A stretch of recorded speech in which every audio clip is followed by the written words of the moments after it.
hello good morning आज है 8 तारिख सोमवार শাওন মাহৰ লাষ্ট সোমবাৰ বুলি সকলোৱে কৈ আছে তিথি মতে কিন্তু অসমীয়া ক্যালেন্ডাৰ মতে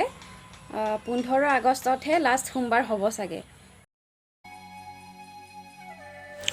আৰু যাম বুলি ভাবিছিলো বেলেগ এটা ঠাইলৈ মানে মন্দিৰলৈ কিন্তু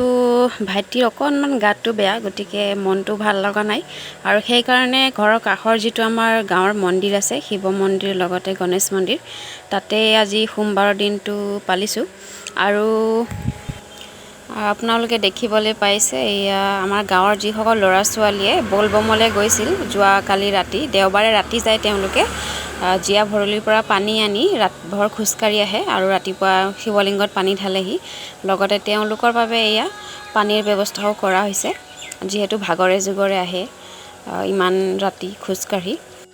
আজিৰ ভিডিঅ'টোত বিশেষ একো নাই বাৰু তথাপিও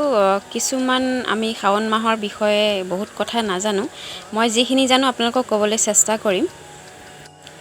আৰু প্ৰায়ে বহুত মানুহে এটা কথা নাজানে যে শিৱলিংগত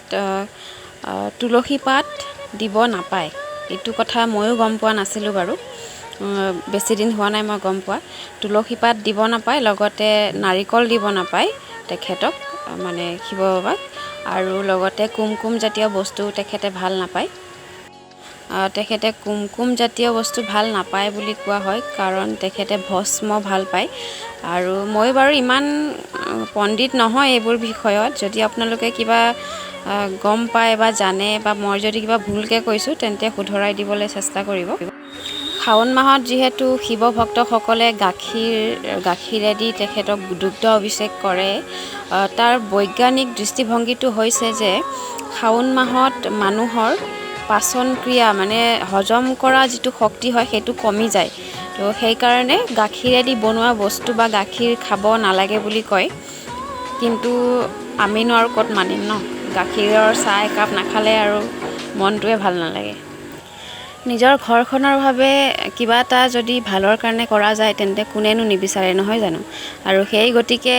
সকলোৰে দৰে ময়ো xeujia kharu পিন্ধিছো হাতত jetukaও লগাইছিলো আৰু গুটেজনী মানে একে পাৰ্বতী আৰু শাওন মাহটো হৈছে শিৱ বাবাৰ একেবাৰে প্ৰিয় মাহ আৰু সেই গতিকে যদি এই মাহটোত কোনোবাই তেখেতক পূজা পাতল কৰে খুব সহজতে তেওঁ সন্তুষ্ট হয় বুলি জনা যায় সেই গতিকে সকলোৱে এইটো মাহত প্ৰায় মানুহে মানা দেখো আৰু আশা কৰিছো শিৱ বাবাই সকলোৰে কামনা পূৰ্ণ কৰক লগতে মোৰো লাইফৰ যিবিলাক প্ৰবলেম আছে হেখিনিও যাতে শেষ হৈ যাওক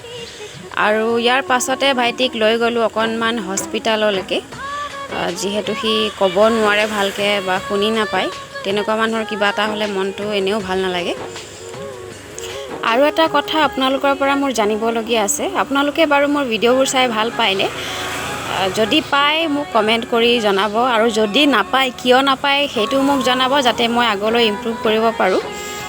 মই জানো বাৰু তেনেকে ইমান পাৰফেক্টলি মই ভিডিঅ' বা ব্লগ কৰিব জানা নাই তথাপিও চেষ্টা এটা কৰিছো আৰু এতিয়া সময় হৈছে হি সন্ধিয়া 8টা পূজা পাতল কৰি এতিয়া ভাত বইল কৰি আছো তাতে সব দি দিছো আৰু আলু চালু বিলাহী যি আছিল আৰু এইখিনিতে আপোনালোকক এটা সকলোকে নহয় বাৰু কিছুমান মানুহক মানে এটা ৰিকুৱেষ্ট কৰিব বিচাৰিছো আপোনালোকে কিছুমান বস্তু বিশ্বাস নকৰে নামানে হেতু বাৰু বেলেগ কথা কিন্তু কোনোবাই যদি বিশ্বাস কৰি বা মানে ভক্তি ভাৱেৰে কিবা এটা যদি কৰে তেন্তে ঠাট্টা মস্কৰা নকৰিব তেওঁলোকে দুখ পায় নহয় আৰু এনেকে কাৰো ধাৰ্মিক